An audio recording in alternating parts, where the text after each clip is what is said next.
सर्दी हो या गर्मी, पहाड़ों में बर्फ देखना किसे नहीं पसंद। आप भी अक्सर अपने आसपास के पहाड़ी इलाकों में जहां बर्फ पड़ती है वहां बर्फ का लुत्फ उठाने जरूर जाते होंगे। नैनीताल के आसपास के क्षेत्रों से तो इस सीजन में भीड़ बहुत ज्यादा आ रही है, क्योंकि नैनीताल की बर्फबारी देखने के लिए लोग काफी एक्साइटेड रहते हैं और वहां पर आसानी से पहुंचा भी जा सकता है।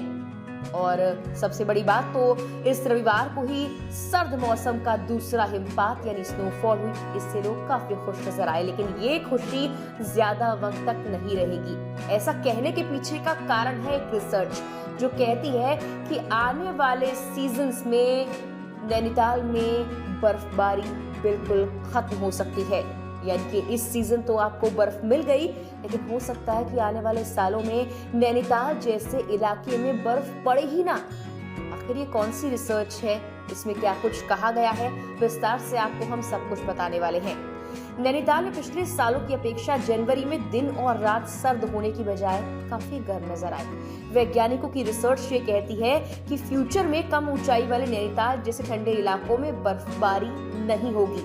ये बात सच भी लगती है, क्योंकि कुछ दशक पहले इन दिनों यहाँ बर्फ की चादर दिखती थी, लेकिन इस साल तो सही तरीके से बर्फबारी तक नहीं देखने को मिली। अब जाकर साल की दूसरी बर्फबारी हुई है तो लोगों ने उसका आनंद उठाया है। आर्यभट्ट शोध एवं प्रशिक्षण विज्ञान संस्थान यानी एरीज के वैज्ञानिक डॉक्टर नरेंद्र सिंह कहते हैं, फॉरेस्ट फायर और जंगलों में झाड़ियों के कटान से नमी बनाए रखने वाली घास और वनस्पति नष्ट होती जा रही है। इससे पाला तक पड़ना कम हो गया है। बढ़ते कार्बन उत्सर्जन की वजह से एनवायरनमेंट तेजी के साथ बदल रहा है। अगर अब भी हम नहीं चेते तो स्थितियां और खराब हो सकती हैं।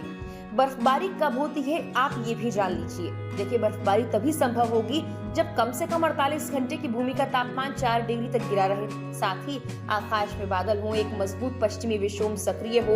वैज्ञानिक मानते हैं कि बहुत असामान्य स्थितियों में समुद्र तल से 2000 मीटर के इलाके में कभी कभार बर्फबारी देखने को मिल पाएगी।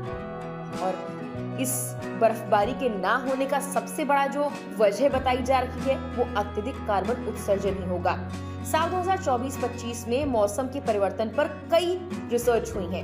इससे ये सामने आया कि बर्फबारी अब 2000 मीटर से अधिक ऊंचाई वाले क्षेत्रों में ही हो रही है, वो भी सामान्य से ज्यादा।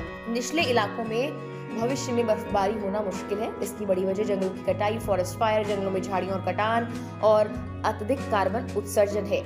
ये सब कहा है डॉक्टर नरेंद्र सिंह ने, जो कि वैज्ञानिक हैं आर्यभट्ट शोध एवं प्रशिक्षण विज्ञान संस्थान के।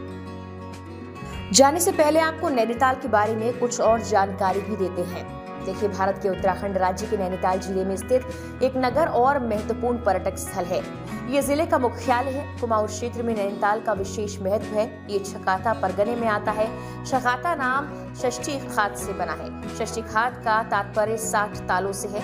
इस अंचल में पहले 60 मनोरम ताल थे, इसीलिए इस क्षेत्र को षष्ठी खात कहा जाता है। आज इस अंचल को छकाता नाम से ज्यादा जाना जाता है। इसे भारत का लेक डिस्ट्रिक्ट कहा जाता है, क्योंकि ये पूरी जगह झीलों से घिरी हुई है। बर्फ से ढके पहाड़ों के बीच बसा ये स्थान झीलों से घिरा हुआ है। इनमें सबसे प्रमुख झील नैनी झील है, जिसके नाम पर इस जगह का नाम नैनीताल ही पड़ गया।